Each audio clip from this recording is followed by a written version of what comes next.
Ano ang pagkakawangis ng martial law ng panahon ni Ferdinand Marcos sa kasalukuyang nagaganap sa ating bansa?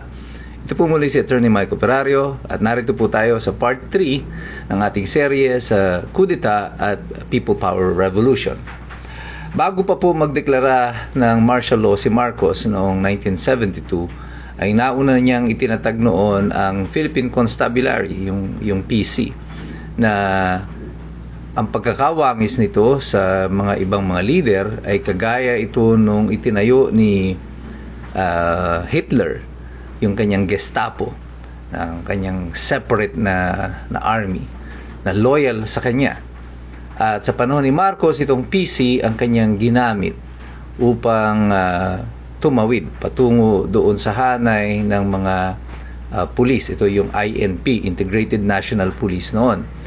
Pero matapos buuin ng PC, naging parang mas mataas itong PC kesa sa mga kapulisan. At na-overturn nila, na-overrule kung ano man yung gagawin ng mga istasyon noon ng mga kapulisan. That's why nire-recommend ko sa inyo na panoorin nyo yung pelikula nila Piolo Pascual, yung Manila's Finest. I think it is in Netflix. At makikita nyo doon kung ano yung aking sinasabi.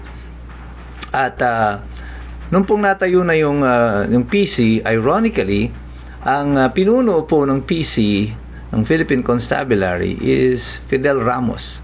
The same Fidel Ramos who will eventually ay sasama sa kudeta laban kay Marcos and eventually ay magiging presidente rin ng Republika ng Pilipinas.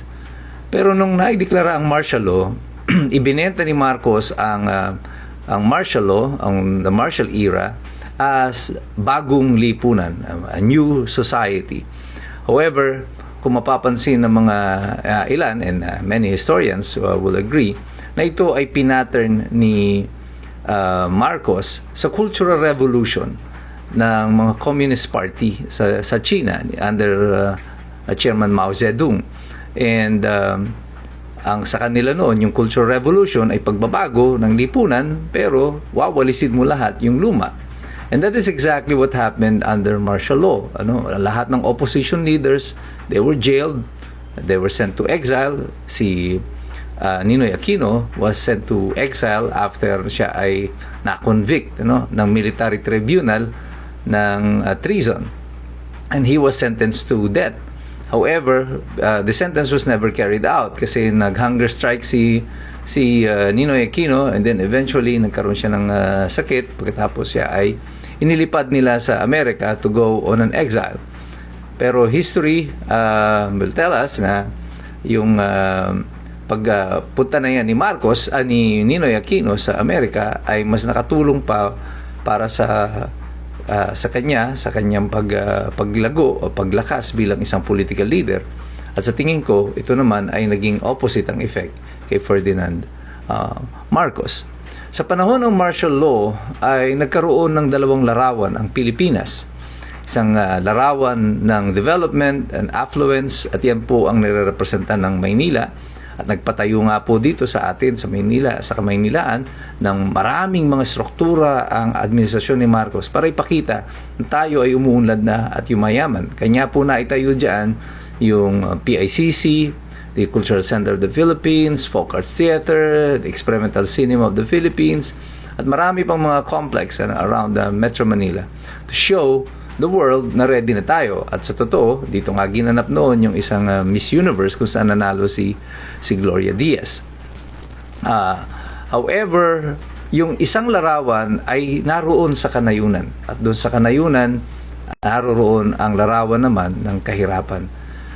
Noong 1991 po, after the EDSA Revolution at ng panahon ni Cory Aquino, it was in 1990, ako po ay napadala doon sa Negros. Yung tawag nila doon ay yung chicks area. Akala ko nga nung pinadala ako doon ay maraming chicks doon sa lugar. Excited pa naman ako pumunta doon sa lugar. But chicks area pala, ito ay lugar ng Kandoni, Hinubaan, Ilog, Kabangkalan, and Sipalay. Ito po yung mga lugar na NPA infested. At nung napunta ako sa lugar nito, doon ko naintindihan kung ano yung ibig sabihin ng iba yung kahirapan. Marami akong mga nadaanan ng mga kabahayan na ang isang bahay, 3 lang ang dingding. Wala nang dingding sa harapan. Parang shed lang siya. Ang daming mga anak, kanilang kinakain. Maswerte pag meron silang kanin, kadalasan ay kamuting kahoy, na hindi pa nila tanim. Kadalasan yun na yung mga nasa yung wild na mga kamuting kahoy. It's na sa kanila, downfall na kapag minsan ay magkakaroon sila ng mantika o toyo o iba pang mga condiments. At yung kalsadang dinaanan namin, wasak-wasak talaga, as in walang kalsada. Wala doon sa kahabaan na yun ng Chicks area, kaya area of special concern on yun. Pero sa record sa lumalabas noon, ito ay completed na yung mga project. Para bang mga ghost projects natin sa kasalukuyan. Pero dahil absolute ang control ni Marcos noon sa military, ay walang makapalag sa kanya. At dito makikita natin kung paano nagtutugma yung daang tinahak ni Ferdinand Marcos Sr. at yung dinadaanan ngayon ni Bongbong Marcos. Ang PC noon na ginamit ni Ferdinand Marcos para kanyang senior, para maging kanyang mga henchmen, ay tila ba napalitan na ngayon ng NBI. Ang control sa military ni Marcos noon is absolute kasi nagustuhan ng military noon yung idea na sila ang mamamahala sa buong bansa. And right now, yung military natin ay tahimik. Tila ba nag-aabang. At baka ang inaabangan nila ay isa na namang kapareho nung dating martial law. Ang control sa institusyon, makita natin lalo na sa hudikatura, sa hustisya, halos complete ang control ng administrasyon. Kagaya ng panahon ni Marcos. Now we have the ombudsman here helping out also to control yung mga politiko, yung Department of Justice naman being used to control the non-politicians. So makikita nyo na halos parehong-pareho yung trajectory, yung bagong lipunan ng panahon ni Ferdinand Marcos Sr. ginawang bagong Pilipinas naman itong si Junior. Pero ang pagkakawangis pa nila lalo ay yung patuloy na opposition. The opposition against the Marcos administration never stopped.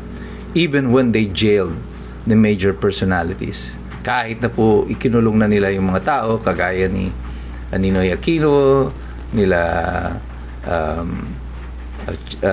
Pepe Jocno, sina Jovito Salonga, sila Nene Pimentel, tsaka sina Raul Manglapus, at marami pang ibang mga senador na nasa oposisyon nung panahon na yon.